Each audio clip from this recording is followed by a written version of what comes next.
Good afternoon and welcome to a special community news from the Hill, from the road. I'm your host, Erica Fox.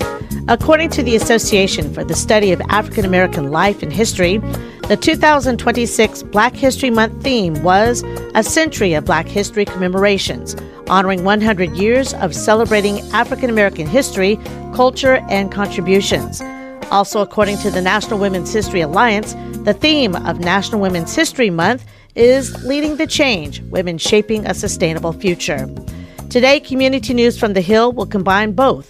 The show took a heart-wrenching but necessary trip to the Equal Justice Initiative, courtesy of Huntsville's United Women of Color and Families Against Mandatory Minimums, or FAM. Our tour began in the Legacy Museum with the intense feeling of being in the bowels of a slave ship. Over 12 million enslaved Black men, women, and children were trafficked across the Atlantic Ocean, the Middle Passage. It became the burial ground for over 2 million. Jumping forward to 2011, imprisoned men at the Mala prison in Malawi were forced to sleep like the enslaved of the Middle Passage, side by side, head to head, toe to toe, head to toe. How can you sleep or rest like that? Ella Baker said, "We who believe in freedom cannot rest." Much like Brian Stevenson, a public interest lawyer who has dedicated his career to helping the poor, the incarcerated, and the condemned, our first guest speaker was Dr. Shaniva D. McReynolds, president of FAM, a woman on the forefront fighting for changes of 21st century prison incarceration that brings about harsh realities and injustices. She is a survivor that believes in justice reform. I'm Angela Kerr, Executive Director of United Women of Color. Thank you all. We have some wonderful legacy sponsors here. They're called FAM. So we want to thank them for being sponsors. My name is Kelly Haynes. I'm the Engagement Programs Associate at FAM. So my job is to help all of you become active in the criminal justice reform community. I would like to introduce our president, Dr. Shaniva D. McReynolds. She's been in this industry for quite some time now, and she's got quite some insight for you. Would you please give her a warm welcome to Dr. Shaniva McReynolds? Okay, so that is amazing. Makes me feel great. Okay, so November 26, 2008. It was the day before Thanksgiving. Huntsville, Alabama. I'm at work. I did work 22 years for the Department of Defense. And I'm at work and some police come to my office to tell me that my husband had just been murdered. Our daughter was 2 months old and she had been born on our first wedding anniversary. Her name is Reagan Davis. I think the time, it'll be 18 years this November, because she's graduating high school in 2 months. I'm getting ready to go to DePaul University, and so I'm excited about that. So 18 years ago, if you would have asked me 18 years ago what I wanted for the senseless murder of my late husband, and that murder in Huntsville has not been solved, I would have told you an eye for an eye, right? That's the pain of survivors and victims. I wish I could tell you at what moment that there was this turn in my brain. I don't know what that is, but what I do know is one day I had a thought. So what happens if they find this person? What happens when they find this person? We all know. Anybody know what happens? Sometimes nothing. So maybe they go to court, but they go to court, maybe they get convicted somewhat, possibly, and then they go sit in prison for possibly de facto life sentence, meaning 40, 50 years or so. Sure. So what does that do? Does it bring my husband back? In fact, what it does is it then turned around and it dismantles another family. So let me keep going with the story, because you already know he wasn't. His case hasn't been solved. His name was Ricky Davis. Okay, so 5 years go by. Wait, let me back up, because this is even really part of what I'm here to tell you, but because Angela is such an amazing person, early on in that story, I was in such a deep-seated depression. I had stopped going to church. I didn't leave my house. and some woman knocked on my door on a Sunday morning, bust open the door, kicked the door open, and said, "Get out the bed." That's that lady back there. And I bless God for her. So I'm going to push us forward. So 5 years later, I'm in Chicago where I live. I run into a childhood friend, and she says, "My brother's been looking for you. He was my first boyfriend. He was my first boyfriend." And I said, "Okay." She said, "Can I give him your number?" What y'all think I said? And then he called me about 3 months later, and it said, "This call is from a federal prison." And I said, "Now what? What did he do?" So I went to see him some months later. He was in a federal prison in Rochester, Minnesota. And I went for one day. I hadn't seen this man in 22 years. And he came in to visit me, and that thing was down. And then I went back to my hotel room and looked up his case, and he had at that time been sentenced to life in prison for a non-violent drug offense, off the sentencing guideline charts. And then I did the craziest thing possible. I went back the next day, changed my flight, changed everything, gotta go back. And I looked him in his face and I said, "I'm going to come see you every month until we get you out of here." I don't know what I was thinking at that time.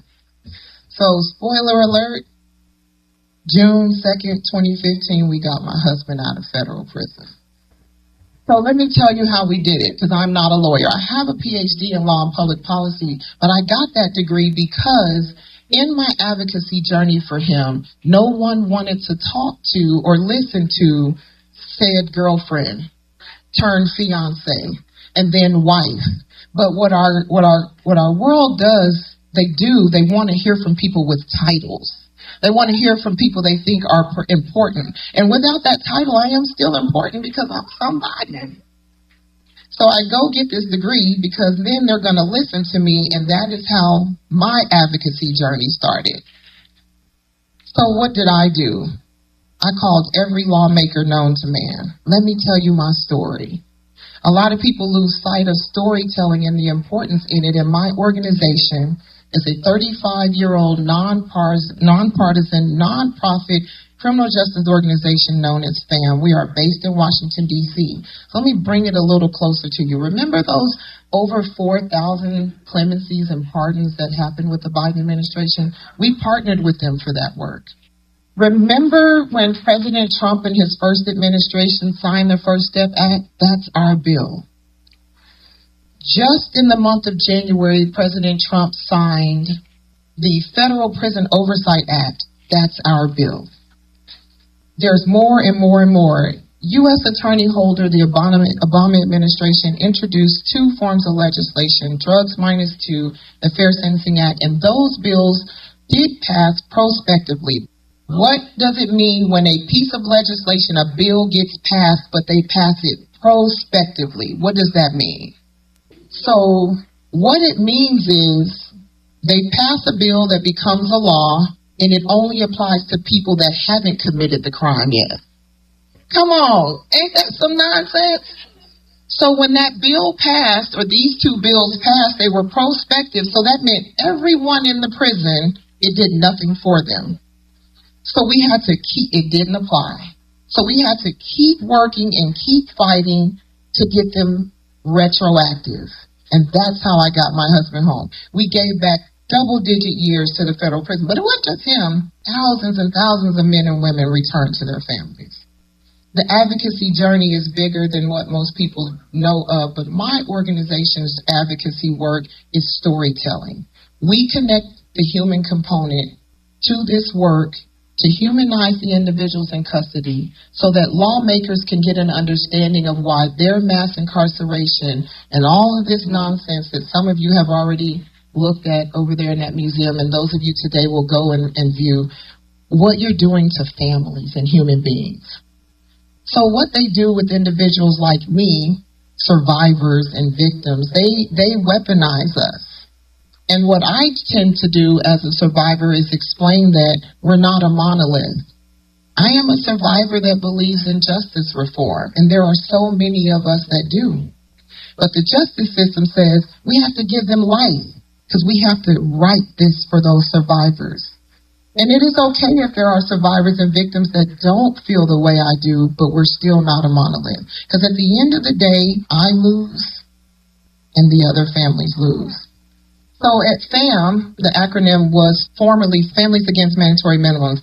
I came to FAM as an advocate. They wanted us to go to Capitol Hill, go to the president, go all over D.C. and tell our story. And what we do, that's the magic in our work. We fly families and advocates, both system impacted, returning citizens, directly impacted, people like myself, and I'm sure some in the room. We fly you in, we take you to your lawmakers, you tell your story. And believe it or not, it works. Because your lawmakers, you're their constituents, you vote for them, they're human beings just like you, and most of the time the people that write or pass these laws do not know how they impact the people that they impact. So the other thing that we do is a national visit a prison campaign. We go to people and we say, you want to come to a prison with me? And I take you into prisons. We go to judges and lawmakers and say, you want to come to a prison with me? And we take them into prisons because the people in there are people. And then these judges and these lawmakers and these average citizens that have never seen the inside of a prison get to go in and talk to men and women and hear their stories. And then lawmakers come out, and this happened to me in Illinois, and said, what can we do about this? So then, well, let me tell you what you can do. Right? And then we bring them to lobby days, and we bring their families and their friends. And what I would like more than anything is to bring you to lobby days. Because your voices, whether you're touched by the carceral system or not, is important. Do you vote? That's why your voice is important. So, more of the story. My husband, Jeffrey, is a truck driver. In a prison visit, he said, I want to learn to drive trucks, and that meant I had to get real smart real soon on something I could care less about. We now own a trucking company that we only employ returning citizens, because you all can understand what that does. But we do it for a short time because our goal is to teach them how to be owner-operators, to start their business, to drive their trucks. I teach them to do their books, how to get their permits, how to live their life, how to make money, and how to lower the recidivism rate. So I want to bring this to today. I was part of the group that went through the museum, and while difficult, I want to read you a couple of things. They said you couldn't take pictures in there, so I had to write real fast. 1865, slave states were fixed to emancipate enslaved people in rebelling territories. In December 6th of 1865, the 13th Amendment abolished slavery throughout the United States except punishment for crime. That is exactly what prisons are. My husband worked in Unicor, and he was a cost accountant. He's got a brain, too. Look good. Ain't got a brain. He made 5 cents an hour. 5 cents. And then yet somehow in December he was able to send home $1,000 to buy Christmas gifts for the children. So he saved up a lot of cents over a lot of years to do that. And there are a lot of men and women in those prisons that do that. By 1898, 73% of Alabama state revenue came from convict leasing.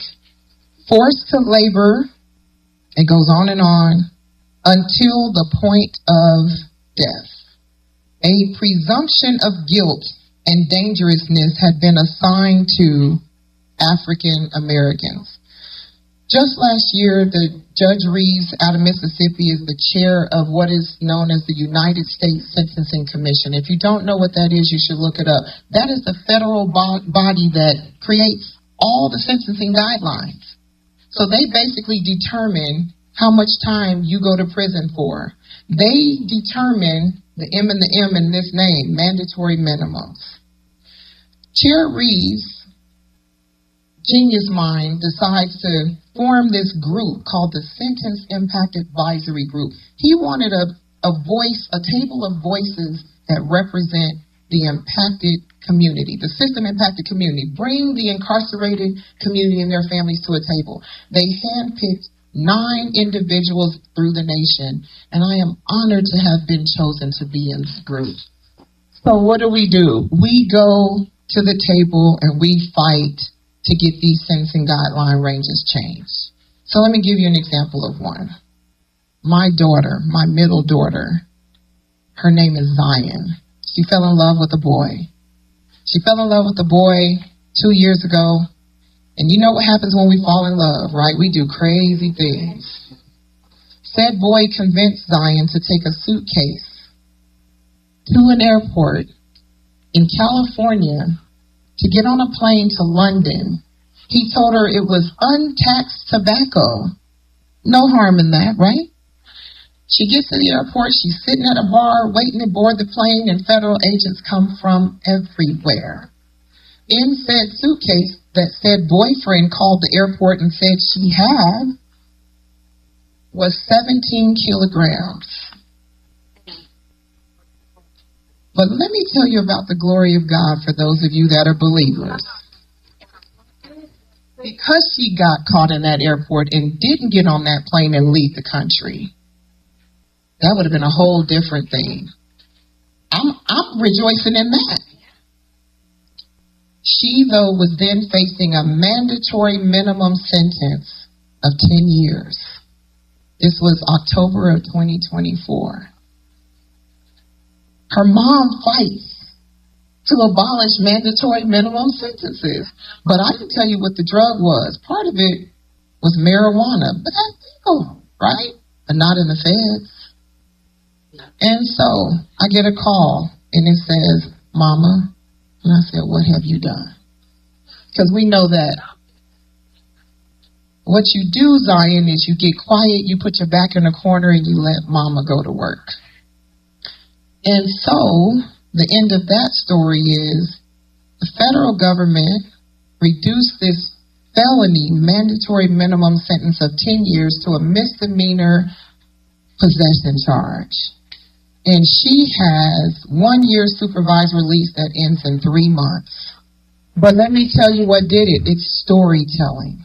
It's the people in my office and the families that fight with us, that come together, that told stories, that talked to judges, that helped us get these guideline ranges changed. And I think you all are following me here on why and how we can use you. We need your help. It doesn't matter if you've been impacted by the carceral system. It doesn't matter if you've never been to prison or you know plenty of people that are still there. We all can get them home.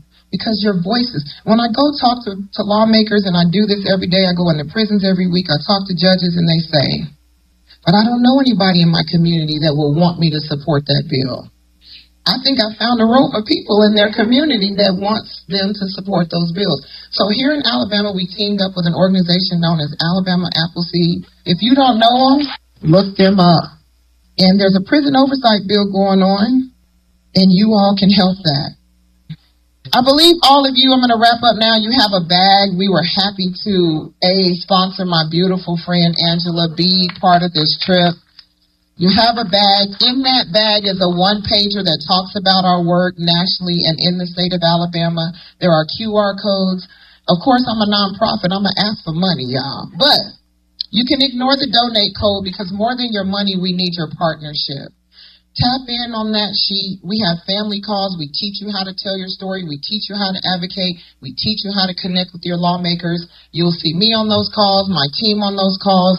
Please join us. Please help us fight to bring people home. Their communities, your communities need to be restored. We need our loved ones home. Thank you for your time.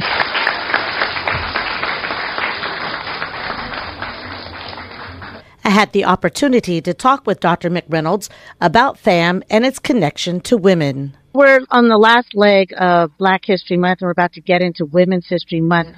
What kind of component of FAM would be geared towards women?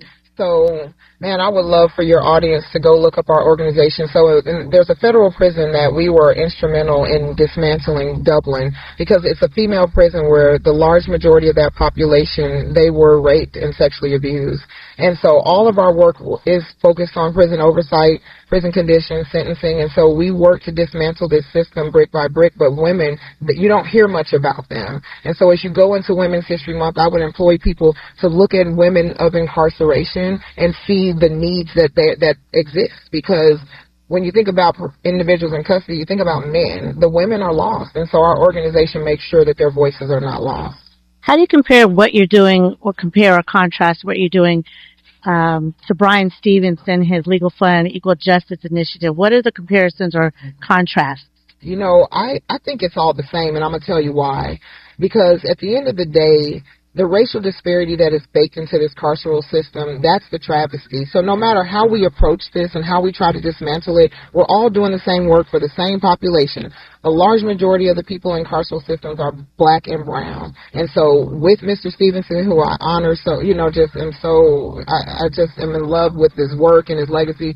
We're all doing the same work. So I don't think there's a contrast there. I think we're all trying to dismantle this system just from different avenues. Got the same passion. Say the quote again, passions versus... Oh, so I talk often about the work that I do, that, you know, my career, your career is what you're paid to do, but your calling is what you're made to do. And this work is my calling. Well, I'm glad you have answered the calling. Thank you. Thank you so much for talking with us today. Thank you. An Alabama A&M University alumna was on the trip, and she shared a discovery she came upon in Freedom Monument Sculpture Park. She also talked about the AAMU women instructors that made an impact in her matriculation at the university. Tell me your name, please. Claudinette Purifoy Sears. So we just left in your Alabama A&M graduates. Alabama A&M grad. Glad to have you with us here in Montgomery. And we just left the sculpture park, and there's a huge monument of names. And what happened to you? Well, when I got to the first pedestal that was hanging, and it was for Wilcox County, which is where my parents are from, the first name I saw was Gully. And I thought about a woman named Clara Gully that still lives in Wilcox County, and how that is her family. And I cried from the moment I saw it till I walked this entire park, because it just told me, you know, just seeing the torment of what a family would go through, not knowing what happened to your loved one, and if you knew what happened to your loved one, not having that connection. And so I just thought it was just absolutely sad, just to wipe out a history of a person. So we're about to embark on Women's History Month. And so what kind of story would you tell if you had the opportunity to talk with, let's say maybe a 15-year-old young lady? What would you tell her? That it is so important to know who you are and to know your history, because it is through those things that you learn about life, you learn about who you are and what you want to be and who you want to be. And that, I think that is so important. I think that knowing your family, knowing those connections, shape who we are. So while you were a student at Alabama A&M University, who are some of the women professors that you had that you feel shaped who you are today? Okay. I had Dr. Mary Stanley for some English classes and humanities classes, and I thoroughly loved her. And she's a family friend, by the way. But then Dr. Dee Dee Smith, oh my goodness, the math teacher. Dee Dee did not play. I loved how she carried herself. I loved that she was very confident in the math, and that really gave me some of the confidence that I needed in school. And she was very direct, but she was loving in a sense, because she wanted you to excel. And I kept thinking, oh my God, to have people evaluate you because they want you to do better. Not that she was trying to criticize, but she wanted you to be better. And I said, and that's what Alabama A&M did for me. It made me want to be better and encourage all of those that are around me. Thank you so much. Thank you. Following our journey through the National Memorial for Peace and Justice, the lynching sculptures, and the sculpture park, we heard a presentation from Ms. Emily Wilson, EJI's Deputy Director of Development. She talked about EJI's organization history, its work, and challenges. EJI was founded by Bryan Stevenson in 1989. I asked Ms. Wilson about the connection of wrongful incarceration and the slavery and lynching at EJI. I'm Erica Washington with United Women of Color and WJAB. And I know when this really all got started, it was more about wrongful incarceration. So how did the correlation or the thought to include lynching and slavery come into play? I mean, it was a pretty direct line from us doing mitigation research for our death row clients and seeing the racial disparities that affected the people that we were representing in Alabama and being able to connect that to a history of disenfranchisement, of enslavement, of lynching violence in Alabama. Alabama, between 1927 and 1972, executed about 150 people, and 127 of them were black. And that period immediately followed sort of what we documented the peak of lynching violence. And so for us, the idea that the death penalty was just an extension, was just the stepchild of lynching violence was very obvious. But again, it wasn't something that was commonly understood. And so like I said, if we wanted to get better outcomes for our clients, if we wanted black clients not to get the death penalty at 4 or 5 times the rate as white clients, then we needed to step outside the work and start doing this work. Thank you. The slaves are essentially things with no rights, political, social, domestic, or religious. The absolute victims of all but irresponsible power. For the slave, there is no home, no love, no hope, no help, and what is life without hope? No writer can describe the slave's life. It cannot be told. The fullest description ever given to the world does but skim over the surface of this subject. You may infer something of the state of society in the southern states when I tell you that there are 800,000 mulattoes, 9/10 of whom are the children of white fathers, and these are constantly sold by their parents, for the slave follows the conditions of the mother. Hence we see every shade of complexion amongst the slaves. To describe to you the miserable poor whites of the South, I need only quote the words of Mr. Helper, a Southerner, in his most important work on slavery, and the testimony also of a Virginian gentleman of my acquaintance. The 5 millions of poor whites are, most of them, in as gross a state of ignorance as Mrs. Stowe's Topsy in Uncle Tom's Cabin. The free people of the northern states are, for no crime, but merely the fact of complexion, deprived of all political and social rights. Whatever wealth or eminence in intellect and refinement they may attain to, they are treated as outcasts. The white men and women who identify themselves with them are sure to be insulted in the grossest manner. I do not ask your political interference in any way. This is a moral question. Ms. Wilson shared that Michael McDonald, not the singer, was the last known lynching in 1989 in Mobile, Alabama. Over 3 million people have visited all of EJI's sites. A 4th site will be unveiled in 2 to 3 weeks. One exciting moment was when I met 8th grader Anaya Pritchett. She was proud to share that her sister Michaela would be attending A&M in the fall. You can find more information about the Equal Justice Initiative by visiting EJI.org. For more about working with FAM, please visit FAM.org, FAMM.org. For additional details about United Women of Color and becoming a volunteer, please visit UnitedWOC.org. Thank you to Angela Curry, Dr. Temple, and Veronica Curtis Ritchie, Mr. Elvin Jenkins, and Ms. LaToya Clemens for this opportunity. Thank you so much for tuning in to this very special community news from the Hill, highlighting and looking at Black History Month and Women's History Month. Coming your way next, we have more great smooth jazz and cool vocals on Afternoon Expressions. That's right after an update from NPR News and its award-winning news magazine, All Things Considered. I'm Erica Fox. Thank you for tuning in and have a great day.